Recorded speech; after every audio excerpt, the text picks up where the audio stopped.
गौतम बुद्ध की धरती बिहार। जब मैं बिहार के इतिहास को देखता हूं तो मुझे ऐसी हजारों घटनाएं पता चलती हैं जिन्होंने इस भूमि को महान बनाने में अपना बहुत योगदान दिया है। भारत का आजादी का संघर्ष भी उनमें से एक है। यह वो भूमि है जहां महात्मा गांधी ने सत्याग्रह का बीज बोया और जो आगे चलकर देश की आजादी का वट वृक्ष बना। कितने ही वीर सेनानी इस धरती ने हमारे देश को दिए। तो चलिए आज का पटना का एपिसोड अपने प्रिय बापू से ही शुरू करते हैं।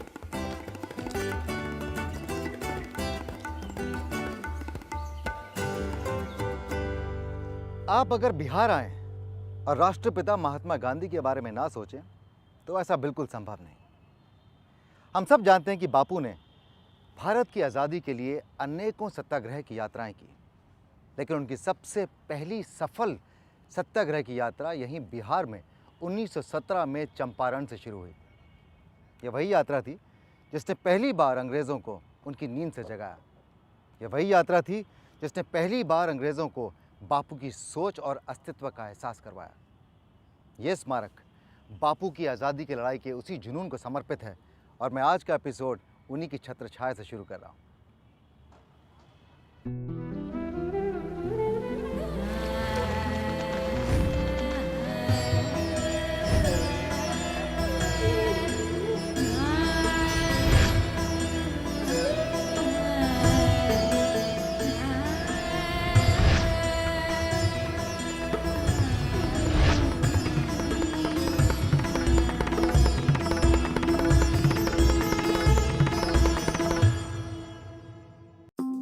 और इस एपिसोड में होगी क्रिकेट की धुआंधार इनिंग्स पटना के गांधी मैदान में। होंगे दर्शन भगवान बुद्ध के अवशेष के पाटलिपुत्र करुणा स्तूप में। उठाऊंगा स्वाद बिहार के लोकप्रिय सत्तू का। हमको सत्तू ला के दो, जल्दी दो, जल्दी दो। देखूंगा पटना संग्रहालय में दुर्लभ संग्रह।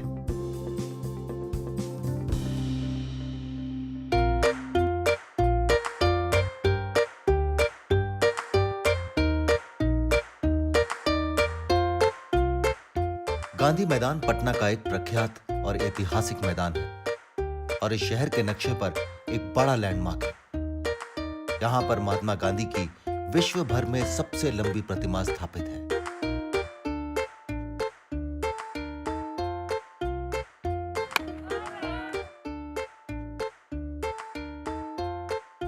अगर बापू है भारत की आज़ादी की लड़ाई की जान, तो क्रिकेट है भारत के हर राज्य की आन बान शान और पहचान। Catch it. कोई रोको ना क्रिकेट खेलने से, मन मचल रहा नन देने। दोस्तों हाय हाय, खेल सकता हूं मैं आप लोगों के साथ में थोड़ी देर के लिए?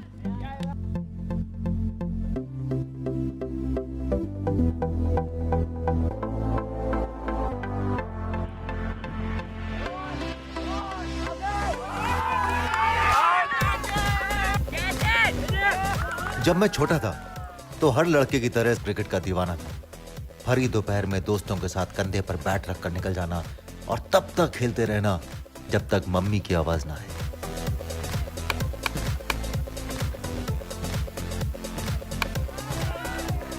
आज अपने नए दोस्तों के साथ खेलकर यह तो पता चल गया कि बचपन भले ही छूट गया लेकिन वो दीवानगी अभी तक नहीं छूटी। अभी भी छक्के लगाने का जोश बरकरार है हुजूर।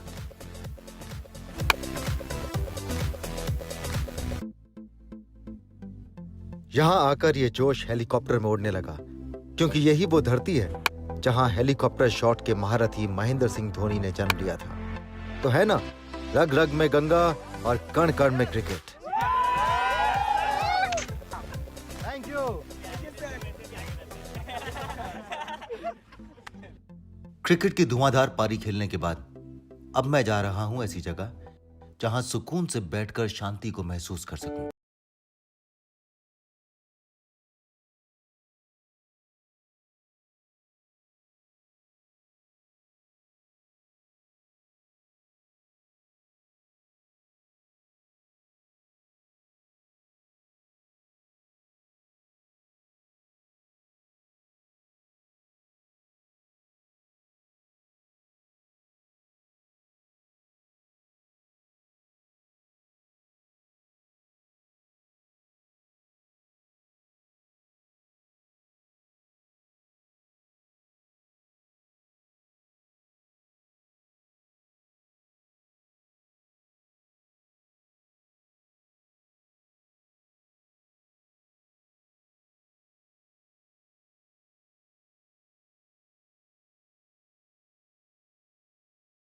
यहाँ 5 देशों से लाए गए गौतम बुद्ध के अस्थि अवशेष यानी रेलिक्स हैं।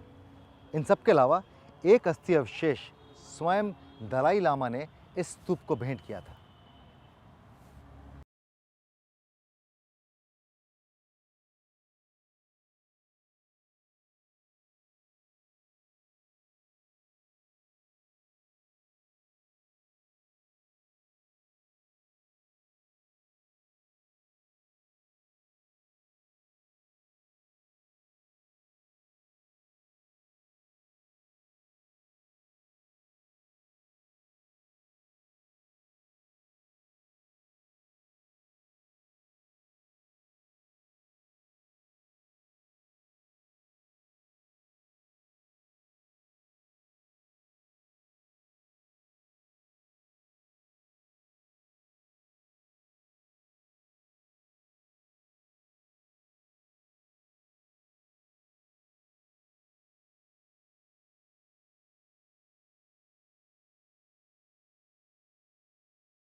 और इस एपिसोड में देखूंगा कैसे रिवर फ्रंट डेवलपमेंट के काम से हुआ पटना के आम नागरिक को चाय फायदा, का भी मेरा सेल होता है। और चखूंगा सत्तू के बने स्वादिष्ट पराठे। मिर्ची गई? अच्छा।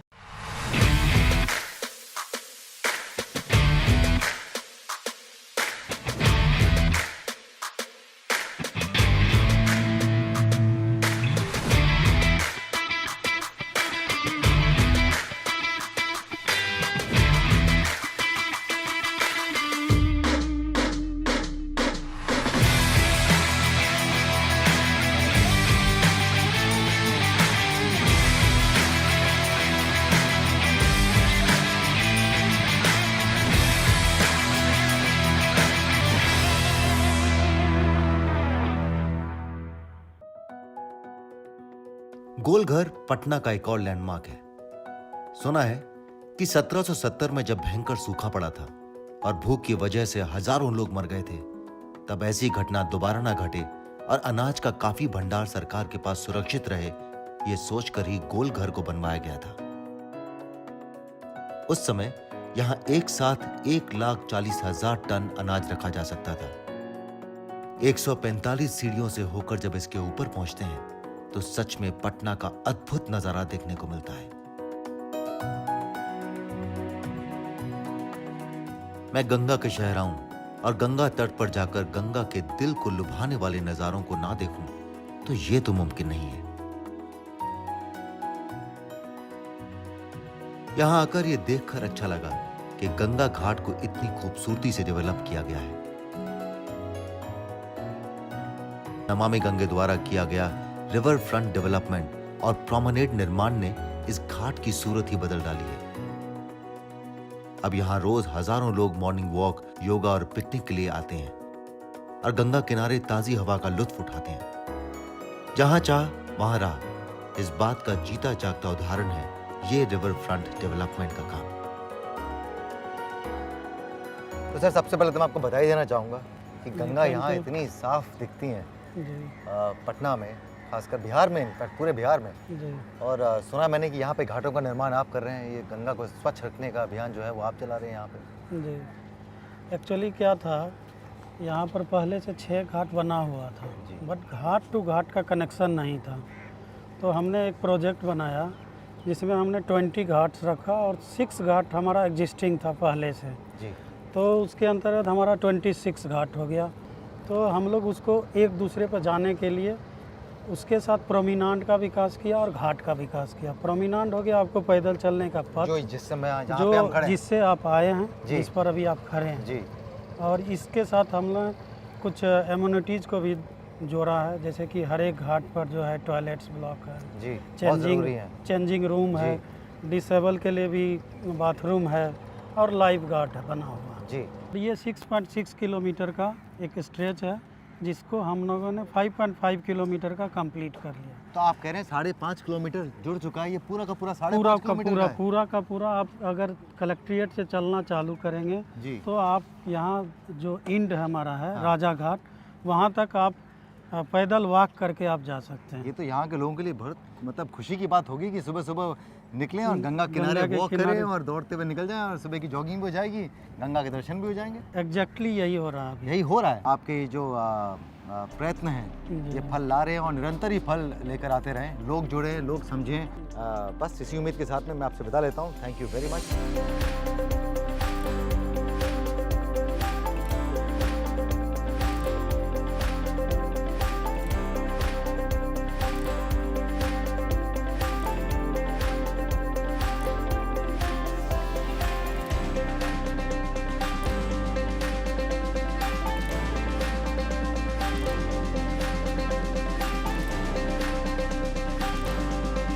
हम लोग का ये फायदा है कि जब आते हैं हम लोग शांतिपूर्वक, घर कोई भी ऐसी टेंशन है आए शांतिपूर्वक थोड़ा बैठ के अपने मन को शांत किए हैं। ये हम बहुत दिन के बाद आए हैं, जब हमारी नई नई शादी कल हुई है और आज गंगा जी का पूजा है जिसको हम लोग चौथारी बोलते हैं। चौथारी पूजने जब गंगा जी आए हैं तो देखें यहाँ पर पानी साफ है। खाली पॉलीथीन कचरा से सब भरा रहता, आज कहीं भी कचरा पॉलीथीन गंदगी नहीं। हम खुद ही एक स्टूडेंट हैं यहाँ साइंस कॉलेज के, और ये हमारे दोस्त है। और फिर यहाँ पे हम लोग यहाँ पे पढ़ भी लेते हैं, यहाँ पे हम लोग स्नान भी कर लेते हैं, फिर यहाँ पे हम लोग मनोरंजन की सुविधा भी है। जब ये नया बन गया तो यहाँ पे सुबह शाम मॉर्निंग वॉक के लिए भी आदमी आते हैं, चाय का भी मेरा सेल होता है। गंगा जी आते हैं यहाँ पर और सर सफाई रहता है। पहले तो बहुत कचरा था, कुछ था, आने में वो लगता था, लेकिन अब सर सफाई अच्छा है तो मन करता है आने का। पहले मतलब ज़्यादा कचरा था, साइड वाइड में बैठने प्रॉब्लम होता था, अब ऐसा कुछ नहीं है। सबसे अच्छा तो यहाँ ये बात है कि यहाँ पे मधुबनी का ये पेंटिंग आई है।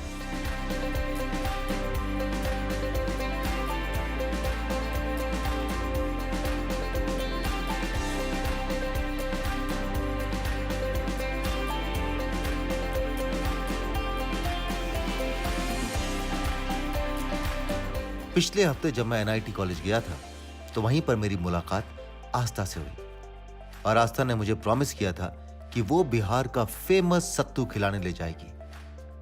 तो आस्था, ये रहा राजीव तुम्हारे हवाले। वो कहते हैं ना, अगर आप दिल से कुछ मांगो तो पूरी कायनात मदद करती है आपको उसे हासिल करने में। तो बस मन में ख्याल आया और देखिए मुझे यहाँ कौन लाया, ये है आस्था। हेलो। ये हमसे पूछी आप सत्तू खाए हैं? हमला नहीं ना खाए हैं, और आज ये हम ले आई सत्तू खिलाने के लिए, टेस्ट कराने के लिए। बिल्कुल बिल्कुल। अच्छा ये बताओ आस्था कि सत्तू मुझे मालूम है चने का बना होता है, लेकिन सत्तू के कितने प्रकार के व्यंजन बनते हैं? सत्तू के बहुत सारे बनते हैं। एक्चुअली बहुत सारे बनते हैं। Sattu is the one ingredient which can be like mix with sugar और सॉल्ट बोथ। अच्छा, उसको रॉ कंज्यूम कर सकते हैं, उसको स्टफिंग करके कंज्यूम कर सकते हैं। रॉ कंज्यूम कर सकते हैं? हाँ, एक्चुअली सत्तू का जिसको कहते हैं तासीर, हाँ। बेसिकली वो ठंडा होता है। अच्छा, तो जब आपको कोई ऐसी जैसे जिसको गैस्ट्रिक प्रॉब्लम्स हों या जनरली भी मॉर्निंग ब्रेकफास्ट के लिए sattu is the best option in Bihar. वो गरीब इंसान भी खाता है, वो अमीर भी खाता है, और बहुत जो अमीर है वो भी यही खा रहे हैं। आजकल जितने अमीर लोग हैं ना, सो कॉल्ड अमीर लोग, हाँ। वो गरीबों का खाना ही खाते हैं, जिसे सो कॉल्ड गरीबों का खाना, जबकि वो बहुत अमीरों का खाना है क्योंकि वो खाना बहुत पौष्टिक होता है। सत्तू भी सुना मैंने बहुत पौष्टिक है। बहुत ही ज़्यादा। सबसे पहले कोलेस्ट्रॉल की कोई प्रॉब्लम नहीं है, ऑयल नहीं चाहिए इसको बनाने के लिए। हाँ, अगर आप पराठा बना रहे हैं तो यू कैन यूज़ ऑयल। हाँ, तब तो आप मज़े उठाते हैं, लुत्फ उठाते हैं आप। ओके, और क्या क्या बनता है बिहार में? बिहार में और बहुत कुछ लिट्टी चोखा? हाँ, लिट्टी चोखा, सत्तू से लिट्टी बन जाती है, सत्तू का पराठा बन जाता है। लिट्टी चोखा बेसिकली कहिए MSP है बिहार का। हाँ, MSP मतलब most selling point. Most selling point, USP भी है, MSP भी है। के साथ चोखा बनता है। चोखा बनता है, चोखा बिल्कुल चोखा होता है, पता है चोखा किसे कहते हैं? मस्त होता है एकदम। तो बातों से मेरा पेट भरेंगी या आप कुछ मंगवाएंगी भी? हाँ, खिलाएंगी भी? बिल्कुल बिल्कुल। हमको सत्तू ला के दो, जल्दी दो, जल्दी दो। शुक्रिया, थैंक यू वेरी मच। ये है सत्तू का पराठा, है ना? सत्तू का पराठा और साथ में लिट्टी वाला चोखा। लिट्टी वाला चोखा। वाह वाह वाह वाह। तो इसके अंदर पूरी ये सत्तू भरा हुआ है। हाँ। मतलब जैसे आलू का पराठा, जैसे गोभी का पराठा, मूली का पराठा। हाँ, वैसे ही सत्तू का वैसे पराठा सत्तू का है, पराठा। exactly। चलिए। मगर स्टफिंग का डिफरेंस है तो। हाँ, ये गया सत्तू का पराठा मेरे मुंह में। मिर्ची गई? अच्छा, मज़ा भी है। Okay, very different, very nice. Very healthy. अच्छा है ना? बहुत टेस्टी है। जो ये सत्तू है उसको हाथ से पीसते भी हैं। तो ये तो मतलब मैं बॉम्बे में भी बना सकता हूँ। चने लेके आऊँ, रोस्ट कर लूँ और मिक्सर में पीस लूँ। मगर चने को रोस्ट करने में थोड़ी सी टेक्निक ये होती है कि उसको फुल्ली रोस्ट नहीं करना होता है, उसको सिर्फ गरम करके निकाल लेते हैं। अच्छा, बस सिर्फ कि कड़क हो जाए, पिस जाए। हाँ, सत्तू को तो पीने में भी यूज करते हैं। आप गर्मी के दिन में सत्तू में जीरा, काला नमक और नींबू का रस, ये 3 चीज डालकर, और अगर प्याज हो तो बहुत अच्छा, प्याज और मिर्च छोटा छोटा काट प्याज के, और मिर्च तो मतलब सादे पराठे के साथ भी अच्छा हाँ, लगता है। तो वो छोटा छोटा काट के और सत्तू में डाल के, और उसको जैसे 3-4 चम्मच सत्तू डाल लिया और 1 ग्लास पानी, और उसको घोल के नमक डाल के पी लीजिए। आपको 2-2.5 घंटे भूख नहीं लगने वाली फर्दर, बिल्कुल भूख नहीं लगेगी। तो कितना किलो लेके जाऊँ मैं सोच रहा हूँ? 5-4? आप ले जा सकते हैं। आप मुझे अपना नंबर दे दीजिएगा, देन आई सुपर, मुझे कुरियर कर दीजिएगा। तो बिहार कभी आइएगा, सत्तू खाइए बिना वापस मत जाइएगा, और लेके भी जाइएगा। और लेके भी जाइएगा। So thank you very much मेरी यादों में इजाफा करने के लिए, मेरी यादों को बढ़ाने के लिए। I will always, when I think of Bihar, I will always think of Aastha. My pleasure. Thank you very very much. आगे जाऊंगा जादूगर यानी पटना संग्रहालय। तो देखिए कमाल का खजाना है ये, 20 करोड़ साल पुराना पेड़। They first participated in a school online round, and then they moved on to the district round. After that, they moved on to the state and union territory round, and then preliminary round at the Doordarshan Studios. और वहाँ पर भी ये लोग जीते। Amazing. Incredible. It's a game of nerves. Recycling. Wrong. It's a game of knowledge. Green Revolution. Is correct.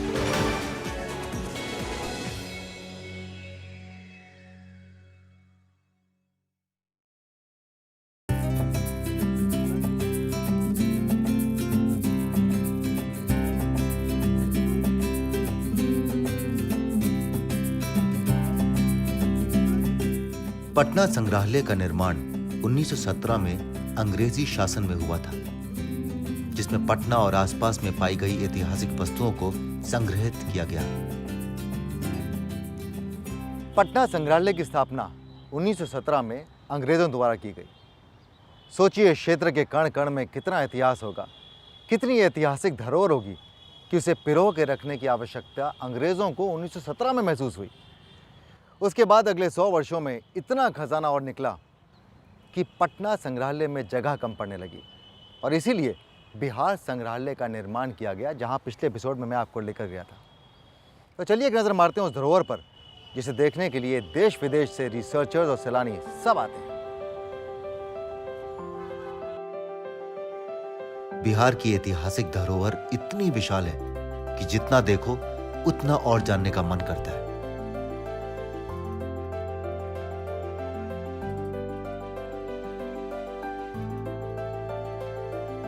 ये बताएं पहले, पटना म्यूजियम बिहार म्यूजियम से अलग कैसे? पटना म्यूजियम की स्थापना के बारे में पहले आपको थोड़ा सा बताना चाहूँगा। इस बारे में 1912 में 1912 से पहले बिहार, बंगाल और उड़ीसा तीनों एक साथ होता है। 1912 में बंगाल अलग होता है और उस समय तक इस क्षेत्र में एक इंडियन म्यूज़ियम कोलकाता जो एक प्रमुख संग्रहालय होता है। लेकिन 1912 में जब बंगाल अलग हो जाता है उसके बाद से ही ये महसूस किया जाता है कि जो हमारा क्षेत्र है बिहार और उड़ीसा, इसके लिए भी एक संग्रहालय होना चाहिए। बाद में 1925 में जो जहां हम लोग अभी आज खड़े हैं, ये 700 × 500 वर्ग फीट का क्षेत्र है जो इसके लिए अलॉट किया जाता है और अलॉट करने के बाद इसमें भवन का निर्माण शुरू किया जाता है। 1928 में ये भवन बनके तैयार होता है और 1929 में इस संग्रहालय को दर्शकों के लिए खोल दिया जाता है। जी, इस कक्ष के बारे में मैं आपको बताना चाहूँगा। जैसा कि आप भी जानते हैं कि 2017 जो वर्ष था वो गांधी जी के चंपारण सत्याग्रह का शताब्दी वर्ष था। उस अवसर पर 2 अक्टूबर को एक पेंटिंग वर्कशॉप आयोजित की गई। इस कक्ष में आप चित्र प्रदर्शित देख रहे हैं, ये विभिन्न कलाकारों द्वारा, चित्रकारों द्वारा इनका निर्माण वहाँ पे किया गया था, जिसे बाद में हम लोगों ने इस पटना संग्रहालय के इस दीर्घा में प्रदर्शित किया है।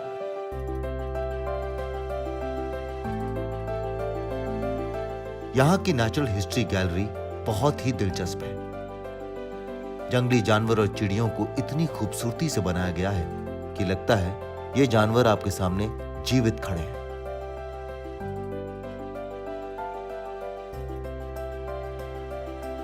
ये जो गैलरी है ये प्राकृतिक इतिहास दीर्घा है। इसमें जो जितने भी जानवर हैं, पक्षी हैं और जो बर्ड्स क्या कहें फ्लाइज हैं, उन सब को यहाँ पे प्रदर्शित किया गया है। बच्चों के स्पेशली जो है बच्चे जो है इन सब चीज़ों को देख के बहुत ही आकर्षित होते हैं। जी, ये बाइसन है। जी जी, इसे ये ओरिजिनल है।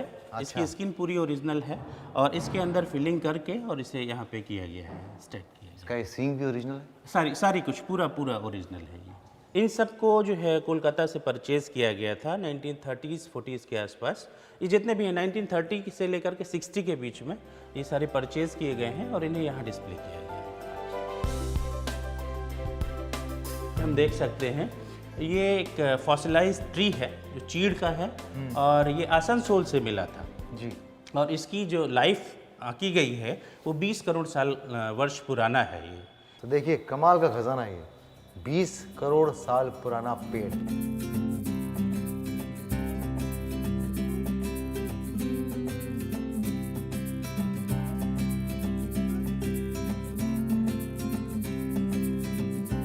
मेरा ये मानना है कि सफर सिर्फ आपको नई जगह नहीं ले जाता, बल्कि ये आपका ज्ञान भी बढ़ाता है।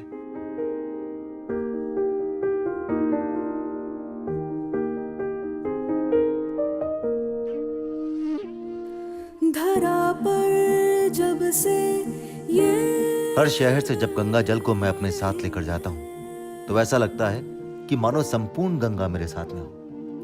दिल में उतारो इसे, यही कह रही है। दिल में उतारो इसे। तो लीजिए, देख लिए बिहार, बहुत ही मजा आया। बिहार का लोग हमें बहुत प्यार दिए और एक बात तो हम समझ गए, जब तक बिहार नहीं ना आइएगा, बिहार नहीं ना जानिएगा।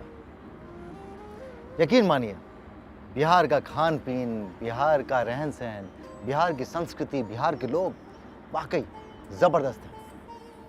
पिछले एपिसोड में जब मैं दुलारी देवी और विनीता देवी जी से मिला तो एक बात पर यकीन मेरा और बढ़ गया कि दुनिया लाख बुरा चाहे तो क्या होता है, वही होता है जो मंजूर इंसान होता है। क्या था, सिर्फ उन्होंने सपने ही तो देखे थे और सिर्फ अपने सपने ही तो पूरा करना चाहती थी, लेकिन न जाने कितने लोगों ने उनके सपनों की उड़ान के पंख काटने की कोशिश की। मगर जिसे उड़ना है वो उड़ता है, पंख हो या ना हो, अंत में जीत उन्हीं की हुई ना। खैर, आपसे बात करते करते मेरे मन में एक ख्याल भी उठ रहा है कि ये वातावरण तो 40-50 साल पहले था। कहीं आज के बदलते हुए भारतवर्ष में ये सोच कहीं जीवित तो नहीं कि लड़कियों को सपने देखने का अधिकार नहीं? अगर ये सोच जीवित है तो इस पर विचार जरूर कीजिएगा, आपकी इच्छा हो या ना हो। फिलहाल मैं आपसे लेता हूँ इजाज़त।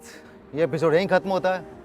अगले एपिसोड में फिर मुलाकात होगी। तब तक के लिए जहाँ कहीं भी हैं खुश रहिए, मुस्कुराते रहिए और जिनकी बेटियाँ हैं उनके सपनों को पूरा करने में अपना योगदान दीजिए। गुड नाइट, शब खैर।